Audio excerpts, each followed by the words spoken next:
నమస్తే, welcome to our channel Anarghya diary. ఈరోజు మా ఊర్లో అంటే గోవర్ధనగిరిలో సమ్మక్క సారలమ్మ జాతర. ఇది ఊరి చివరిలో ఒక కొండపైన ఉంటుంది. ఇది ఒక 10 to 15 years అయింది ఇక్కడ సమ్మక్క సారలమ్మ వెలిసి. సో అప్పటి నుంచి ఇక్కడ 2 yearsకి ఒకసారి ఇలా జాతర జరుగుతూనే ఉంటుంది. మాకు పెళ్ళైన తర్వాత ఇది సెకండ్ జాతర. ఫస్ట్ టైం ఇక్కడికే వచ్చాము, ఇప్పుడు సెకండ్ టైం. ఈ 2 yearsలో కొంచెం హెల్త్ ఇష్యూస్ రావడం వల్ల అంటే విన్సీ హాస్పిటల్లో అడ్మిట్ అవ్వడం అదంతా. సో కొంచెం బాగుంటే మేము ఈ ఇయర్ మా ముగ్గురు ఎత్తు బంగారం ఇస్తామని మొక్కాము. సో అలాగే మేము ఈ ఇయర్ ఎత్తు బంగారం ఇచ్చి ఇక్కడికి వచ్చాము. నైట్ వచ్చి ఇక్కడ మొక్కులు చెల్లించి మళ్ళీ మేము తిరిగి ఇంటికి వెళ్ళిపోయాము. ఇంటికి వెళ్ళేసరికి మాకు 12 అయింది. సో ఈ సమ్మక్క సారలమ్మ అనే వీళ్ళు మనలాంటి మనుషులే, కాకపోతే వీళ్ళు చేసిన త్యాగాల వల్ల వాళ్ళని దేవుళ్ళగా చేసి వాళ్ళని పూజిస్తూ ఉంటారు. ఈ సమ్మక్క సారలమ్మ దేవుళ్ళగా మారడానికి ఒక చరిత్ర ఉంది. సో వాళ్ళు దేవుళ్ళగా ఎలా మారాల్సి వచ్చింది అనేది నేను ఇప్పుడు ఈ వీడియోలో చెప్తాను. పూర్వం కోయదొరలు వేట కోసం అడవికి వెళ్ళిన సందర్భంలో అక్కడ వారికి పెద్ద పులుల కాపల మధ్య ఓ పసిపాప కనిపించింది.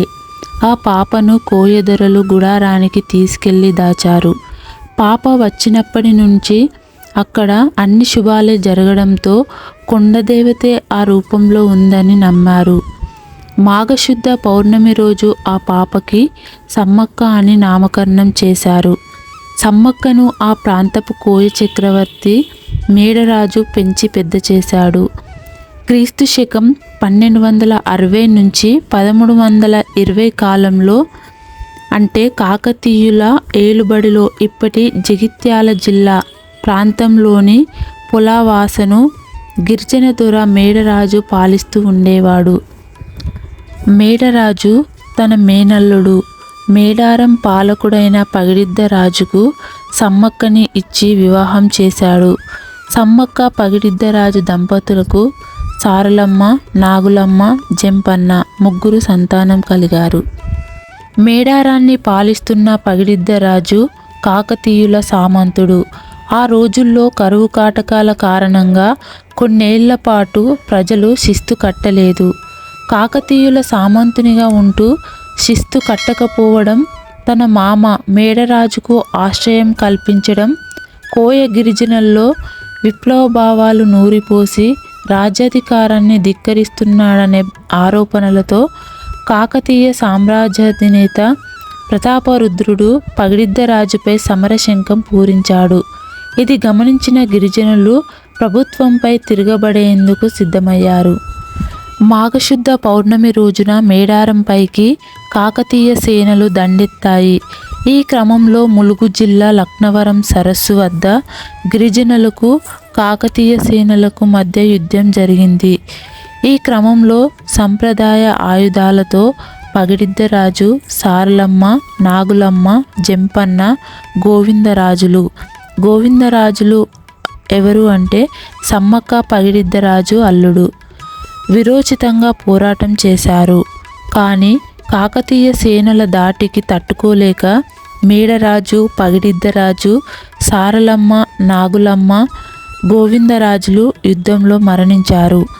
వారి మరణ వార్త విన్న జంపన్న అవమానాన్ని తట్టుకోలేక అక్కడి సంపెంగ వాగులో దూకి ఆత్మహత్య చేసుకున్నాడు. అప్పటి నుంచి సంపెంగ వాగును జంపన్న వాగుగా పిలుస్తున్నారని చరిత్రకారులు చెబుతారు. తన కుటుంబం మరణించిందన్న వార్త విన్న సమ్మక్క యుద్ధరంగానికి వచ్చి కాకతీయ సైనికులపై విరుచుకుపడింది. విరోచితంగా పోరాటం సాగిస్తుంది.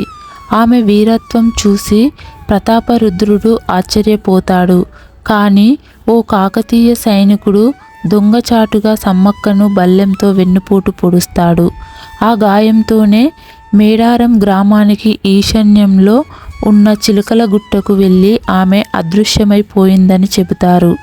ఆ తర్వాత చెట్టు కింద ఓ పుట్ట దగ్గర ఓ కుంకుమ భరణి కనిపించిందట.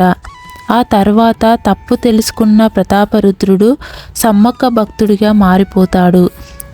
కొంతకాలానికి ప్రతాపరుద్రుడు కోయరాజులు కట్టాల్సిన కప్పాన్ని రద్దు చేసి సమ్మక్క భక్తుడై కానుకలు సమర్పించాడు. 2 నెలలకోసారి జాతర నిర్వహించాలని ఆదేశాలు జారీ చేశాడు. ఈ సమ్మక్క సారలమ్మ జాతర అలా మొదలైందనే కథ విస్తృతంగా ప్రచారంలో ఉంది. కుంకుమ భరణలనే సమ్మక్కగా భావించి అప్పటి నుంచి 2 ఏళ్లకొకసారి మాఘశుద్ధ పౌర్ణమి రోజున సమ్మక్క సారలమ్మ జాతరను భక్తి శ్రద్ధలతో జరుపుకునే సంప్రదాయం ఏర్పడింది. ఈ జాతర 4 రోజుల పాటు జరుగుతుంది. 4వ రోజు వనప్రవేశం చేస్తారు. దీంతో మహాజాతర ముగుస్తుంది. ఇది సమ్మక్క సారలమ్మ చరిత్ర. నైట్ మేము సమ్మక్క సారలమ్మని దర్శనం చేసుకున్న తర్వాత 12 అయింది వచ్చేసరికి. నెక్స్ట్ రోజు మార్నింగ్ మేము పొలం దగ్గరికి వెళ్ళి వండుకోవాలి అని అన్ని సర్ది పెట్టుకున్నాము. కాకపోతే అది కుదరక మళ్ళీ మా బిల్డింగ్ పైనే మేము వంట చేసుకున్నాము. మా ఊళ్ళో చాలామంది, అంటే మా ఊరి చుట్టుపక్కల చాలామంది ఏదైతే జాతర సాగుతుందో అక్కడికి, అంటే ఆ కొండ దగ్గరికి వెళ్ళి వంట చేసుకొని ఆ రోజు ఈవినింగ్ ఉండడం, లేకపోతే అదే ఈవినింగ్ రావడం జరుగుతుంది. మేము కూడా అలాగే లాస్ట్ ఇయర్ పొలం దగ్గరికి వెళ్ళాము. కాకపోతే ఈసారి కుదరలేదు. అందుకే మళ్ళీ మేము మా బిల్డింగ్ పైనే వంట చేసాము.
చూశారు కదా మా ఊళ్ళో అంటే గోవర్ధనగిరిలో జరిగిన సమ్మక్క సారలమ్మ జాతరని. Thank you for watching this video. Please do subscribe my channel Anarghya dairy.